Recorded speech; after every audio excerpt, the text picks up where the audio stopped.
ये एक जमाने की बात है। रोमानी सल्तनत का एक तरक्की याफ्ता शहर, चारों तरफ शानो शौकत, हुस्न और दौलत की भरमार थी, मगर इसके साथ साथ एक खौफनाक तारीकी भी थी।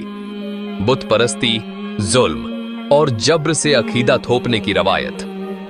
बादशाह दाकियानूस एक जालिम हुक्मरान था। उसके राज में एक सख्त कानून लागू था।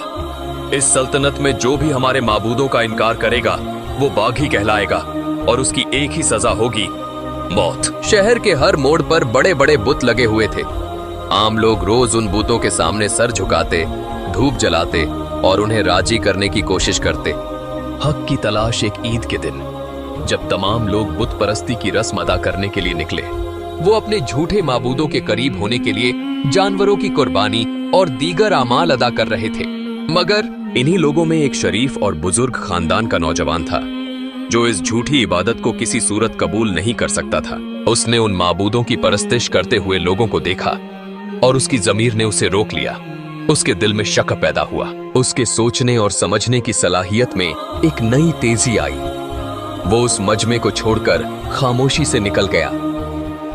एक दरख्त के नीचे जाकर परेशानी में बैठ गया। करीब ही दूसरा नौजवान भी आकर बैठ गया। उसके दिल में भी वही शक था।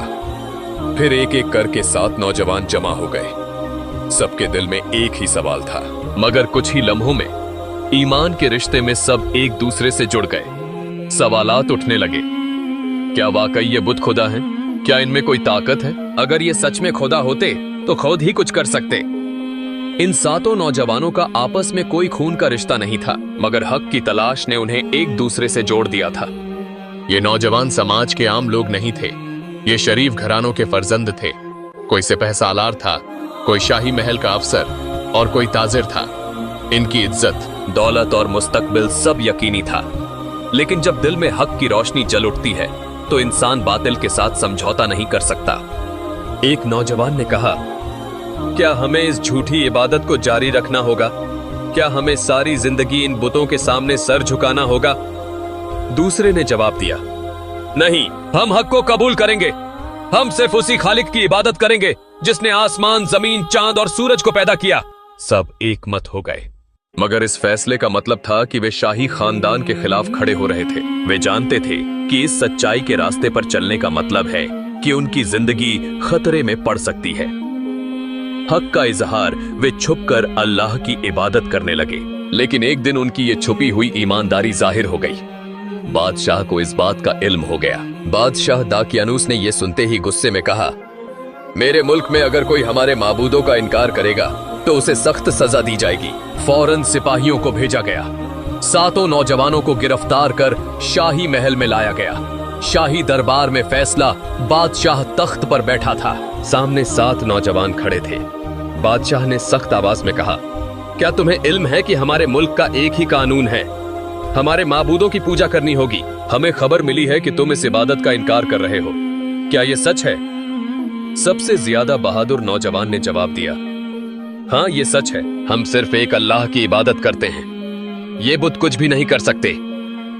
बादशाह ने गुस्से से कहा, क्या तुम्हें अपने अंजाम का इल्म है? दूसरे नौजवान ने जवाब दिया, हम तुम्हारी सजा से नहीं डरते, क्योंकि हमें यकीन है कि अल्लाह हमें महफूज रखेगा। बादशाह गुस्से से चिल्ला उठा, मैं तुम्हें आखिरी मौका देता हूं। कल मेरे मंदिर में आओ, हमारे माबूदों के सामने सर झुकाओ, वरना तुम्हें जिंदा जला दिया जाएगा। 7 नौजवान एक दूसरे की तरफ देखने लगे। वे जानते थे कि इस शहर में उनके लिए अब कोई महफूज जगह नहीं बची। उन्होंने एक दूसरे का हाथ थामा और कहा, हम इस शहर को छोड़ देंगे। हम ऐसी जगह पर जाएंगे जहां हमें कोई नहीं खोज सके। सब इस फैसले पर राजी हो गए। उन्होंने सफर का सामान बांधा और अपने वतन को छोड़कर हक की राह में हिजरत कर दी। रास्ते में एक कुत्ता उनका हमसफर बन गया। वो उनके साथ चलने लगा, उनसे मोहब्बत करने लगा और खुद को उनका हिफाजती पहरेदार बना लिया। सूरज ढलने लगा। शहर के लोग अपने घर लौटने लगे। 7 नौजवान आहिस्ता आहिस्ता शहर से बाहर निकल गए। वो पहाड़ों की तरफ चलने लगे। घने जंगलों से गुजरते हुए वो एक बड़ी गुफा के सामने पहुंचे। गुफा में दाखिल होते ही उन्होंने दिली सुकून महसूस किया। एक नौजवान ने कहा, अल्लाह ने हमें यहाँ पनाह दी है। उन्होंने एक दूसरे को तसल्ली दी और गुफा के अंदर सुस्ताने लगे। लंबे सफर की थकान मिटाने के लिए वो गुफा की जमीन पर सर रखकर सो गए। यहां अल्लाह ताला का एक आश्चर्यजनक वाकया पेश आया, लेकिन उस समय वे नहीं जानते थे कि अल्लाह उनके लिए एक चमत्कारी घटना घटाने वाले हैं। युवक गुफा की जमीन पर लेट गए।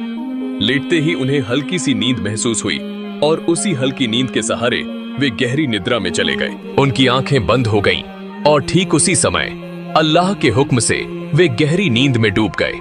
अगले दिन जब वे तय समय पर बादशाह के दरबार में पेश नहीं हुए तो उनके आदमियों ने उनकी खोजबीन शुरू कर दी, यहां तक कि वे उस गुफा के दरवाजे तक पहुंच गए। लेकिन जिस तरह हिजरत के दौरान मक्का के मुशरिकीन बहे, रसूल सल्लल्लाहु अलैहि वसल्लम और अब्बू बकर रजी अल्लाहु ताला अन्हु की तलाश में गारे सौर तक पहुंचने के बावजूद अंधे हो गए थे, उसी तरह अल्लाह ताला ने इन्हें भी अंधा कर दिया।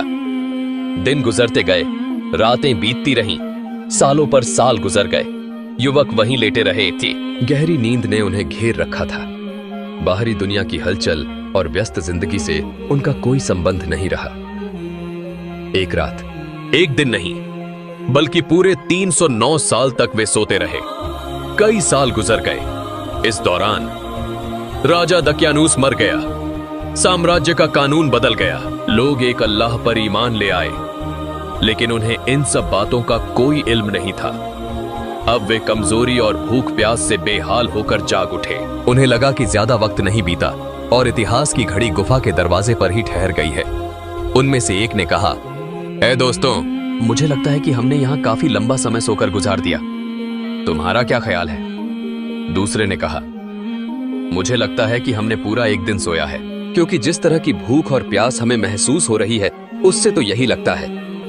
तीसरे ने कहा, हम सुबह सोए थे और देखो सूरज अभी तक डूबा नहीं है। मुझे लगता है कि हमने सिर्फ एक दिन का कुछ हिस्सा ही सोकर गुजारा है। चौथे ने कहा, छोड़ो इन बहसों को, अल्लाह ही बेहतर जानता है कि हमने कितनी देर तक यहाँ नींद में गुजारा है। असल बात यह है कि मुझे बहुत तेज भूख लगी है। ऐसा लग रहा है कि मैं कई दिनों से भूखा हूँ। हमें चाहिए कि हमारा एक साथी अभी शहर जाए और कुछ खाना लेकर आए, लेकिन उसे बहुत सतर्क और सावधान रहना होगा। अगर लोगों को हमारे बारे में पता चल गया तो वे हमें मार सकते हैं या हमें फितने में डालकर हमारे दीन से रोक सकते हैं। उसे एक और बात का ख्याल रखना होगा, किसी भी हाल में हराम खाना नहीं खरीदना चाहिए। उसे अच्छी तरह से जांच पड़ताल करके सिर्फ हलाल खाना ही खरीदना चाहिए।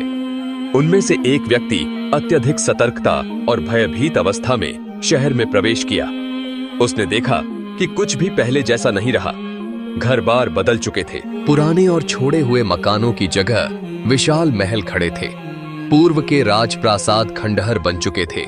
अब जिन चेहरों को वह देख रहा था वे उसके लिए अनजान थे। नदी की धारा पहले की तरह ही बह रही थी, लेकिन घर, बाग बगीचे और इमारतें एक बदले हुए रूप में मौजूद थीं। बस पुराने लोग ही अब नहीं रहे। उसकी दृष्टि बेचैन हो गई। इधर उधर देखने पर लोगों को उस पर संदेह होने लगा। उसकी चाल ढाल से लोगों का संदेह और भी बढ़ गया। अंततः लोगों ने उसे घेर लिया। वहां मौजूद एक व्यक्ति ने उससे पूछा, क्या आप किसी दूसरे देश से आए हैं? आप इतनी चिंता में क्यों हैं? आप क्या ढूंढ रहे हैं? उसने उत्तर दिया, मैं यहाँ कोई अनजान व्यक्ति नहीं हूँ। मैं कुछ भोजन खरीदना चाहता हूँ, लेकिन यह नहीं जानता कि इसे कहाँ बेचा जा रहा है। एक व्यक्ति ने उसका हाथ पकड़कर उसे भोजन की दुकान तक ले गया। वहां पहुंचकर उसने चांदी के बने कुछ दिरहम निकाले। दुकानदार ने उन दिरहमों को लेकर ध्यान से देखा और हैरान रह गया।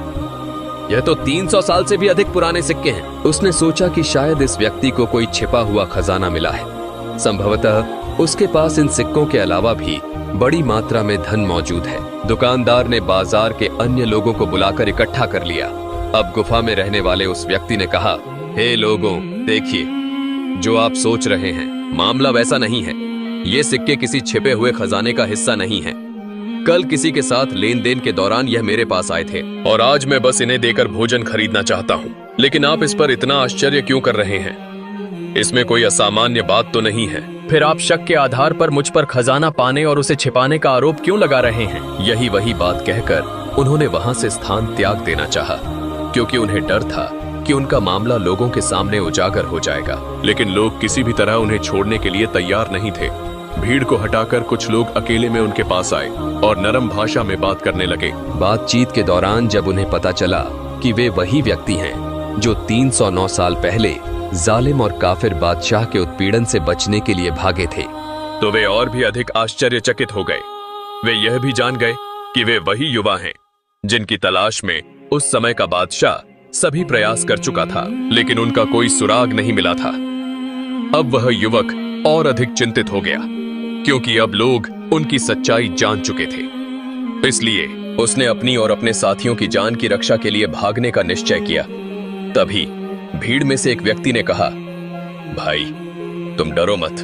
जिस जालिम बादशाह से तुम डर रहे हो वह तो लगभग 300 साल पहले ही नष्ट हो चुका है। अब जो इस राज्य का बादशाह है वह भी तुम्हारी तरह एक सच्चा मोमिन बंदा है। फिर उसने पूछा, अब बताओ तुम्हारे अन्य साथी कहां हैं? युवक को अब असली स्थिति का पता चला। उसने उस लंबे ऐतिहासिक अंतराल को महसूस किया जिसने उसे मानव समाज से अलग कर दिया था।